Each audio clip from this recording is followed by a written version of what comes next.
Good evening, everyone, and I have been practicing cardiology and internal medicine for over 23 years. I have held the hands of dying patients. I have looked into the eyes of grieving families and tried to find words that simply do not exist. I have stood in hospital corridors at 2 in the morning, still in my scrubs, replaying every detail of a case, asking myself one question over and over again. Could this have been prevented? And the answer, more times than I care to admit, is yes. Yes, it could have been prevented.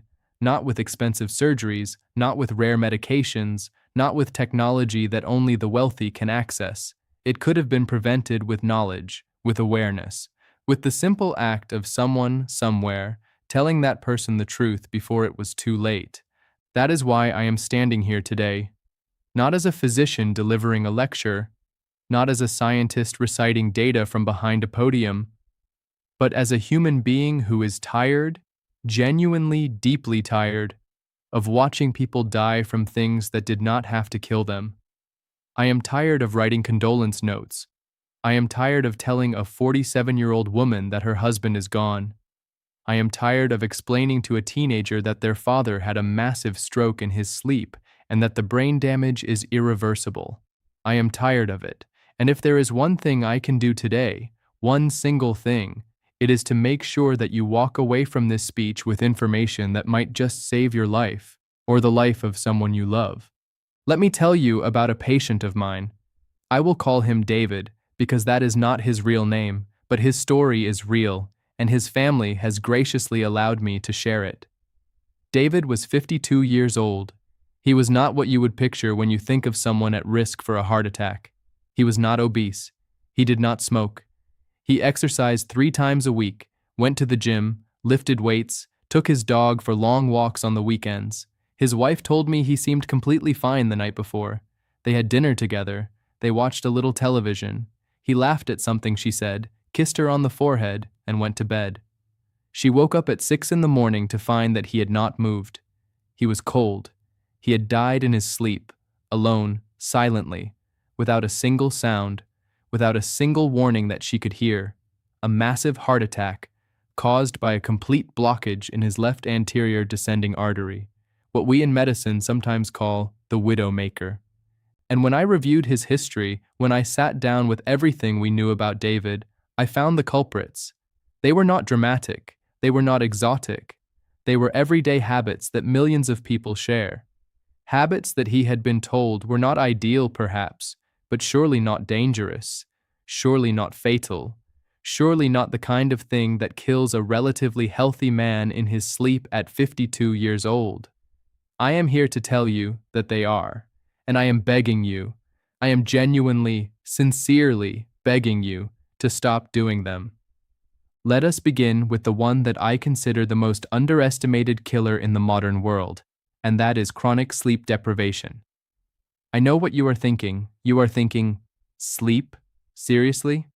He is going to talk to me about sleep? I hear this all the time. People roll their eyes. They tell me they are too busy. They tell me they will sleep when they are dead, and I always have to resist the urge to tell them that is exactly what will happen if they keep this up. We live in a culture that has romanticized exhaustion. We wear our sleep deprivation like a badge of honor. We brag about working on 4 hours of sleep. We consider people who prioritize rest to be lazy, unambitious, soft, and meanwhile, our hearts are paying the price in ways that we cannot see or feel until it is far too late. Here is what happens to your body when you consistently sleep less than 6 hours per night. Your sympathetic nervous system, the system responsible for your fight or flight response, goes into overdrive. Your body begins producing cortisol and adrenaline in amounts that were designed for emergencies, not for everyday life. Your blood pressure rises, not just temporarily, but chronically. Your arteries, which are living tissue, begin to experience inflammation. And inflammation, let me be very clear about this, is the root of nearly every cardiovascular disease we know. When your arteries are inflamed, they become the perfect surface for plaque to accumulate. Plaque is made of cholesterol, calcium, cellular debris, and fibrous tissue, and it builds up silently over years, narrowing your arteries gradually, restricting blood flow to your heart, until one night, One completely ordinary, unremarkable night, a piece of that plaque ruptures. A blood clot forms instantly around the rupture site. The artery closes off. The heart muscle that depended on that artery for oxygen begins to die. And it does this quietly, without warning, while you are sleeping. This is how David died. This is how thousands of people die every single year, in their beds, in their sleep, with their families in the next room. But that is not the only thing that sleep deprivation does. It also dramatically increases your risk of stroke. During normal, healthy sleep, your blood pressure naturally dips by about 10 to 20%, a phenomenon we call the nocturnal dip. This dip is protective. It gives your cardiovascular system a period of rest, a window of lower pressure during which your arteries can recover. When you are chronically sleep deprived, this dip is blunted or eliminated entirely. Your blood pressure stays elevated throughout the night, putting continuous mechanical stress on the walls of your blood vessels. Over time, this weakens them. It can cause tiny ruptures in the small blood vessels of the brain, what we call hemorrhagic strokes, or it can accelerate the formation of clots in the carotid arteries, which can then travel to the brain and cause an ischemic stroke. Either way, the result can be catastrophic: paralysis, loss of speech, loss of memory, death.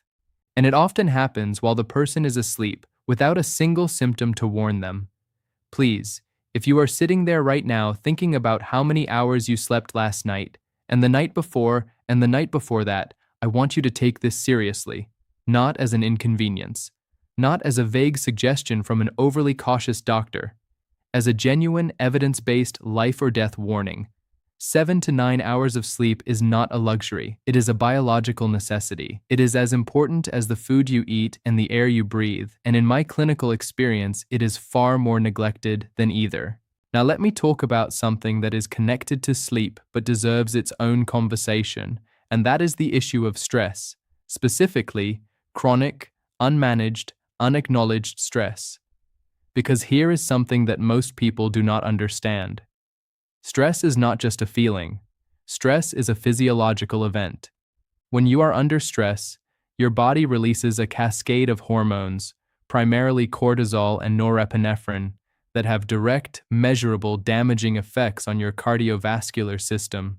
Your heart rate increases, your blood pressure rises, your blood becomes more likely to clot, your blood vessels constrict.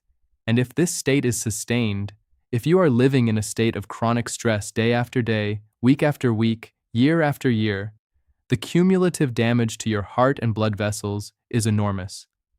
I have patients who tell me that their stress is normal, that everyone is stressed, that they have learned to live with it. And I understand what they mean because they have adapted to it, the way a person can adapt to living next to a busy road and eventually stop hearing the noise. But the noise is still there. The damage is still happening.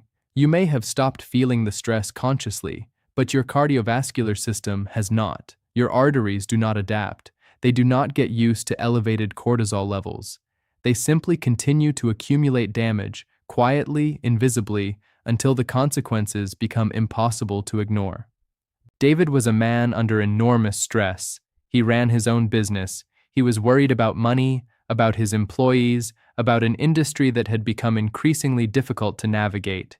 He told me once, in a routine checkup 3 years before he died, that he felt like he was always running, always behind, always carrying the weight of something. He smiled when he said it, in the way that people smile when they have accepted something they believe they cannot change. I should have pushed harder.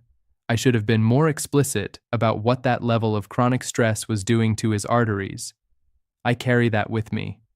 What I want you to understand is that managing stress is not about weakness. It is not about being unable to handle the demands of life. It is about understanding that your heart is a physical organ that exists in a physical body, and that body has limits. Meditation, deep breathing, regular physical activity, spending time in nature, maintaining social connections, setting boundaries in your professional life, these are not indulgences. These are cardiovascular interventions. They reduce inflammation. They lower cortisol. They improve the nocturnal dip I mentioned earlier. They keep your arteries healthier for longer. They can be the difference between dying in your sleep at 52 and watching your grandchildren grow up. Now, I want to address something that I know is going to be uncomfortable for many people in this audience, and I apologize in advance for that discomfort, because I am not here to shame anyone. I am here to tell you the truth, and the truth is that late-night eating, specifically the habit of eating a large meal within 2 to 3 hours of going to bed, is far more dangerous than most people realize. This is something that has been increasing dramatically in modern culture.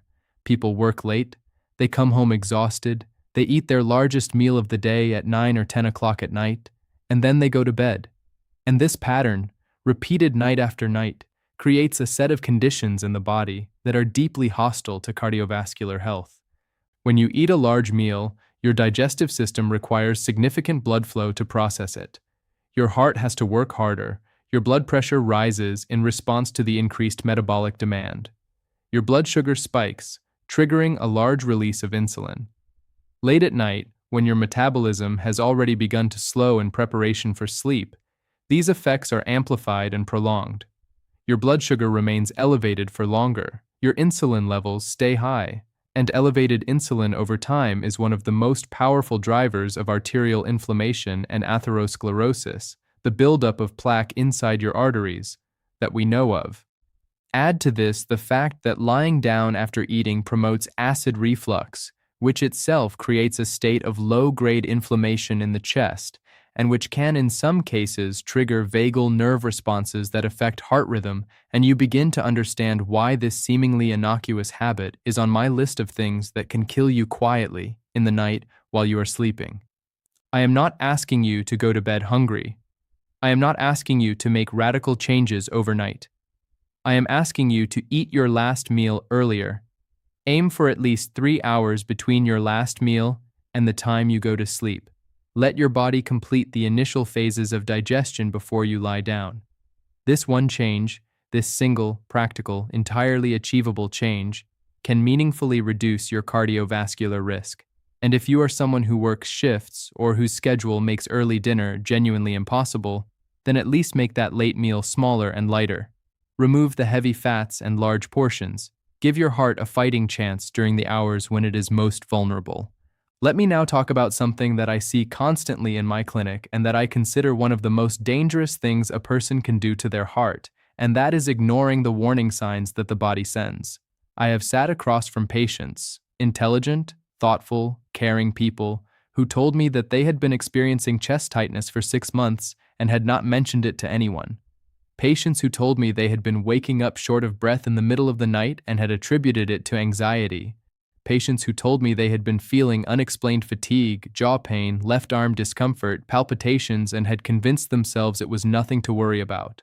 And sometimes they were right, but sometimes they were not. And the ones who were not right, the ones for whom those symptoms were the early language of a failing heart, waited too long. The heart tries to communicate with us. It sends signals. The problem is that those signals are often subtle, especially in women, who frequently experience heart attacks without the classic crushing chest pain that we typically associate with the condition. Women are more likely to experience nausea, fatigue, shortness of breath, and jaw or back pain as the primary symptoms of a cardiac event. And because these symptoms do not match the dramatic portrayal of heart attacks in popular culture, they are often dismissed by the patient, and sometimes, I am ashamed to say, even by medical professionals. If you experience any of these symptoms, any of them, I am asking you to take them seriously. Get them checked. Do not wait. Do not convince yourself you are being dramatic. You are not being dramatic. You are being alive, and you deserve to stay that way. There is one more habit I need to address before I close, and it is the habit of ignoring your numbers.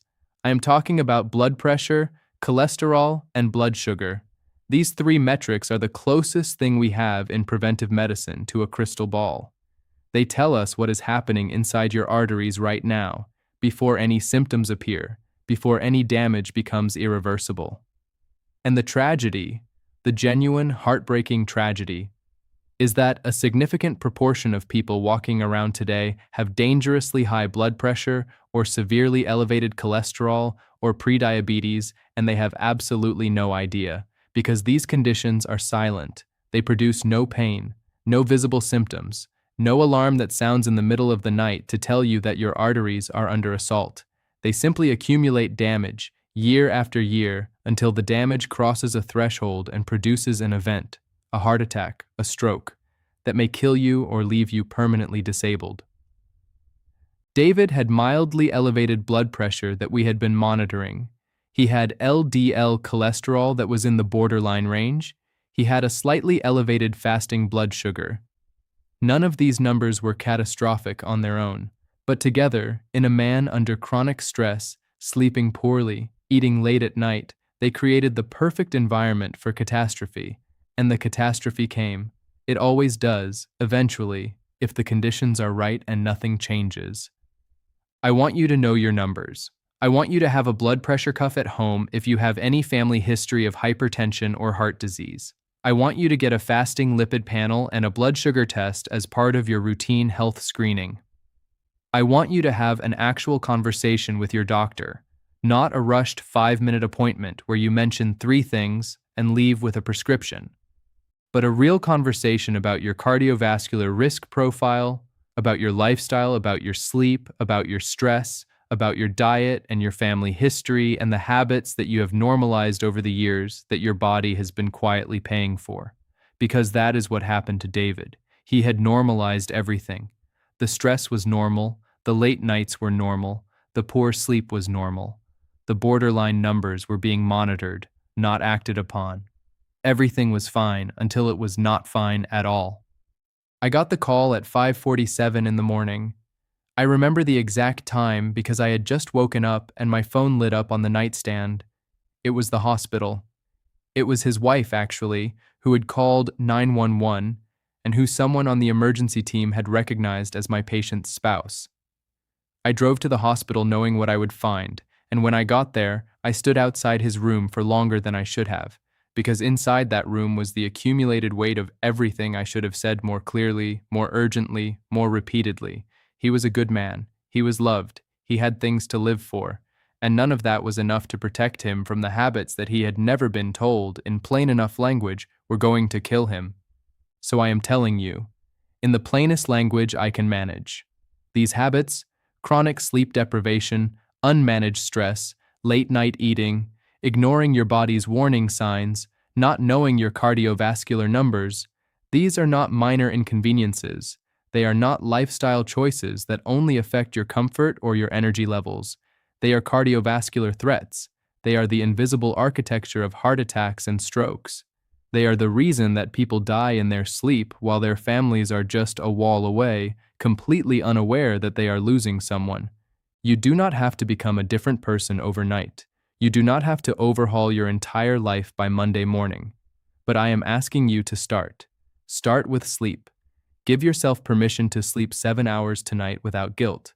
Start with stress. Identify the one thing in your life that is most chronically draining you and take one small step toward changing it. Start with your eating habits. Move dinner 30 minutes earlier this week. Get your blood pressure checked. Schedule a conversation with your doctor that is specifically about your heart. These are small things. These are the kinds of small things that, accumulated over time, can give you decades.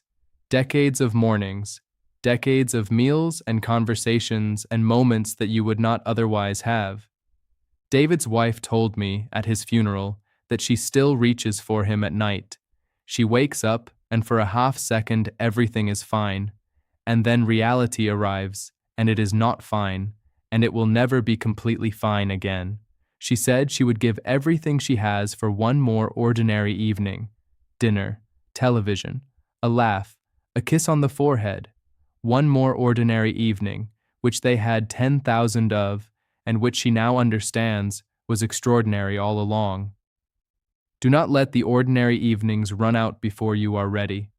Do not let the habits that sneak into your nights and your arteries be the thing that takes you away from the people who love you.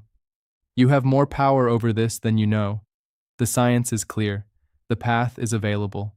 The choice, right now, today, is yours.